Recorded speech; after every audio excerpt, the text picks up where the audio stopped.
आज फिर से लेट हो जाऊंगी और फिर बॉस की किचकिच झेलनी पड़ेगी। बड़बड़ाते हुए साक्षी ने गेट लॉक किया और मोबाइल पर कैब का अराइवल टाइम चेक किया। ओह गॉड, प्लीज कैंसिल मत कर देना यार। यही विश मांगते हुए उसने लिफ्ट ली। लिफ्ट ग्राउंड फ्लोर पर पहुंची तो मोबाइल में नेटवर्क आया। ड्राइवर तब तक राइड कैंसिल कर चुका था। आज इम्पोर्टेंट मीटिंग थी और साक्षी ये मीटिंग मिस नहीं कर सकती थी। उसने ऐप पर ऑटो ढूंढा तो वह भी 7 मिनट की वेटिंग पर था। हारकर उसने बाइक बुक कर ली। ये अच्छा हुआ कि गेट के बाहर निकलते ही उसे रेड जैकेट पहने राइडर दिख गया। वह लगभग उछलती हुए उसकी बाइक पर बैठी और बोली चलो। राइडर भी उसकी हड़बड़ी से शायद समझ गया था कि ऑफिस के लिए लेट हो रही है। पलक झपकते ही बाइक दौड़ने लगी। अचानक साक्षी को कुछ याद आया तो बोली 3254 OTP। राइडर ने पूछा कितने पैसे दिखा रहा है मैडम? साक्षी ने कहा 89।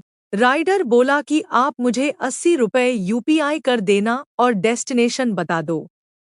मैं ऐप नहीं खोल रहा। वो कमीशन काट लेते हैं। साक्षी ने सोचा कि ये तरीका भी सही है। अगर कैब न मिले और जल्दी पहुंचना हो तो इसे ट्राई करने में कोई हर्ज नहीं। टाइम से 10 मिनट पहले ऑफिस पहुंचने पर साक्षी बोली थैंक यू भैया। आपके पास QR कोड है? राइडर ने कहा मेरा नाम शीनू है। आप मेरे नंबर पर UPI कर दो। आज न तो बॉस ने लेट आने पर कुछ सुनाया और मीटिंग भी अच्छी रही तो साक्षी का पूरा दिन अच्छा निकला। ऑफिस से निकलते टाइम चाय पीने के लिए वह नीचे उतरी तो देखा कि सुबह की ही रेड जैकेट में शीनू खड़ा था। साक्षी उसके पास गई और हंसते हुए बोली सुबह से दूसरी राइड नहीं मिली क्या? शीनू ने भी रिप्लाई किया कि आपकी जैसी अच्छी बुकिंग नहीं मिली तो मैंने सारी कैंसिल कर दी। वैसे 4 घंटे लंबी चली मीटिंग के बाद साक्षी का मन आराम से कैब में पसर कर घर जाने का था। लेकिन उसे लगा कि शाम के ट्रैफिक में शायद बाइक जल्दी उसे घर पहुंचाए। तभी उसके दोस्त बोले कि क्या तू आज बाइक से घर जाएगी? साक्षी बोली कि हाँ, इस बेचारे को मेरे अलावा दूसरी बुकिंग मिल ही नहीं रही। सुबह भी मैं ही मिली और शाम को भी मैं ही। इतने में शीनू बोला कि हाँ, एक बार जो मेरे साथ बैठ जाए। फिर उसका मन दूसरे राइडर के साथ जाने का नहीं करता। ये तो बड़ा तेज है। मन ही मन सोचते हुए साक्षी उसकी बाइक पर बैठ गई। वह सुबह की हड़बड़ी में देख नहीं सकती थी, लेकिन उसने ध्यान दिया तो देखा कि शीनू के पास स्पोर्ट्स बाइक है। उसने पूछा भय सॉरी शीनू, तुम्हारी ये बाइक कितने की है? शीनू ने जवाब दिया 2 लाख की। और इससे कितने कमा लेते हो? शीनू बोला कि बस तेल पानी का खर्च निकल जाता है। साक्षी ने मन ही मन सोचा कि तेल पानी का ही खर्च निकालना था तो इतनी महंगी बाइक लेकर रोड पर क्यों उतरे हो? हालांकि उसने ये बोला नहीं। इतने में साक्षी का घर आ गया। फ्राइडे था तो साक्षी सारे काम जल्दी निपटा कर फ्री होना चाहती थी। उसने आज की पहनी ड्रेस वॉशिंग मशीन के हवाले करते टाइम देखा कि उस पर एक नोट चिपका हुआ था, अगर राइड पसंद आई हो तो फिर मिलेंगे। उसने सोचा कि क्या ये लड़का सच में पागल है। गुस्से से तमतमाते हुए उसने ऐप पर जाकर शीनू की कंप्लेंट करने की सोची, लेकिन ऐप पर उसने देखा कि राइडर का नाम रवि था और फोटो भी दूसरी थी, बाइक भी अलग थी। सबसे बड़ी बात, उसने 10 मिनट वेट करके राइड कैंसिल की थी। साक्षी सोचने लगी तो मैं किसकी बाइक पर बैठी थी। उसने UPI से जाकर शीनू का नंबर निकाला और मैसेज किया, हेलो, तुम कौन हो? तुमने बताया क्यों नहीं कि तुम राइडर नहीं हो? मानो वो इसी मैसेज का वेट कर रहा था। तुरंत रिप्लाई आया, पहली बात तुम ट्यूबलाइट हो क्या? ये तुमको इतनी देर बाद पता चला? दूसरी बात, मैं तो राइडर ही हूँ। हाँ, मेरी लाइफ की 5 स्टार रेटिंग वाली राइड आज मुझे मिली थी। शीनू ने इसके साथ स्माइली के इमोजी भी चिपका कर भेजे। साक्षी को हंसी तो बहुत आई पर उसने नकली गुस्सा दिखाते हुए बोला कि देखो मिस्टर, ज्यादा हवा में उड़ने की जरूरत नहीं है। तुमने ऐसा क्यों किया? शीनू फिर से उसी अंदाज में बोला, पहली बात, मेरी बाइक हवा से ही बात करती है। ये तुमको भी पता है। आज तुमको टाइम से ऑफिस पहुंचाया था। दूसरी बात, तुमने मेरी बाइक पर बैठकर इतने हक से बोला चलो। मैं तुमको मना नहीं कर पाया। साक्षी ने तपाक से पूछा, क्या तुमको कोई भी इतने हक से बोलेगा कि चलो तो तुम कहीं भी चल दोगे? शीनू ने सोचकर कहा, इसका जवाब मैं किसी और दिन दूंगा। अगले दिन घर के सारे काम निपटाकर साक्षी को रात में अभी रिलीज हुई मूवी देखने का मन था, पर उसके सारे दोस्तों ने इस मूवी के लिए हाथ खड़े कर दिए थे।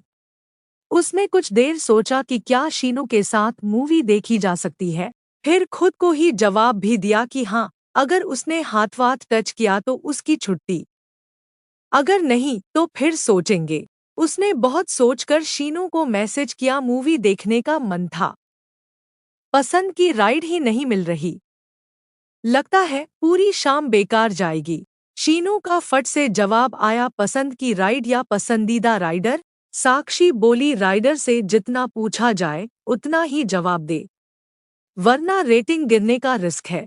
2 मिनट बाद शीनू का जवाब आया, 40 मिनट बाद तुम्हारे घर के नियरेस्ट थिएटर में शो है। मैं 10 मिनट में पहुंच जाऊंगा और मैक्सिमम आधा घंटा वेट कर सकता हूं।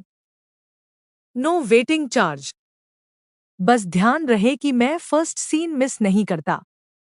हाँ, वेट करते करते टिकट बुक भी हो जाएंगी। पर पॉपकॉर्न तुम्हारी तरफ से। साक्षी को उसकी बात कहने का अंदाज पसंद आया। उसने ओके लिखने के साथ ब्लश करता स्माइली भी भेजा और तैयार होते होते सोचने लगी कि क्या बिना स्माइली भेजे भी काम चल सकता था। मूवी अच्छी थी और शीनू ने साक्षी की उम्मीद के खिलाफ कुछ भी ऐसा वैसा नहीं किया था जो उसे पसंद न आए।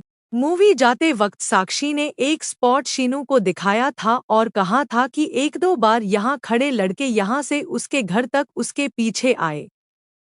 तब से उसे इस जगह से निकलते हुए डर लगता है। शीनू ने घर लौटते समय ठीक वहीं उसी स्पॉट पर बाइक रोकी और कहा कि यहाँ से पैदल ही चलना होगा। बाइक का आगे जाने का मन नहीं है। हाँ, राइडर वादे के मुताबिक आपको सेफली होम डिलीवर करेगा। यह सुनते ही साक्षी की हंसी भी छूट गई, लेकिन उसे यहाँ से गुजरने में डर भी लग रहा था। उसने शीनू का हाथ पकड़ लिया। शीनू ने कहा कि अगर वह इस फिल्म का डायरेक्टर होता तो इसके फर्स्ट हाफ को इंटरेस्टिंग बनाने के लिए कहानी में 20 मिनट बाद हुई कोएक्टर की सुसाइड के सीन को पहले दिखाता और उनकी लव स्टोरी को फ्लैशबैक में दिखाता। साक्षी ने कहा कि वह एक गाना कम करती और एक गाना लास्ट में डाल देती, क्योंकि टाइटल सॉन्ग मूवी का फ्लो तोड़ रहा था। बात करते हुए घर आ गया था। अंदर जाकर साक्षी ने देखा कि उसके हाथ में एक नोट था जिस पर लिखा था कि जब भी घबराहट हो, याद रखना तुम अकेली नहीं हो। साक्षी को ध्यान आया कि उसने जब घबराहट में शीनू का हाथ पकड़ा था तब उसने ये नोट चिपकाया होगा। उसे ये भी याद आया कि शीनू ने उसे कंफर्टेबल करने के लिए ही उस सुनसान गली में फिल्म की बात शुरू की थी, जबकि पूरे टाइम वह चुपचाप उसे ही सुन रहा था। साक्षी ने शीनू को मैसेज किया, मिस्टर 5 स्टार राइडर, अब तो बता दो कि तुम कौन हो और क्यों मुझे ऑफिस ड्रॉप किया। शीनू ने कहा, हमारी सोसाइटी के एक गार्ड को ओवरेज होने की वजह से नौकरी से निकाल दिया गया था। तुम्हारी सोसाइटी का मेंटेनेंस मैनेजर मेरा दोस्त है। उससे कहकर मैंने उस गार्ड को तुम्हारे यहाँ माली का काम दिलवा दिया है। आज मैं उसी गार्ड से मिलने आया था। साक्षी ने इस मैसेज को कई बार पढ़ा और उसका अगला सवाल था, तुम्हारा ऑफिस कहाँ है? शीनू ने जवाब के साथ एक सवाल दागा, मेरा घर तुम्हारे घर से और मेरा ऑफिस तुम्हारे ऑफिस से 1 किलोमीटर के रेडियस में ही है। क्या तुम्हें अब मेरे साथ ही आना जाना है? साक्षी सामने होती तो शायद ब्लश करती रह जाती और इसका जवाब नहीं दे पाती, पर मैसेज बॉक्स ने उसे इस सिचुएशन से बचा लिया। उसने कहा कि कल सुबह लेट हुए तो सोच लेना, रेटिंग गिर सकती है।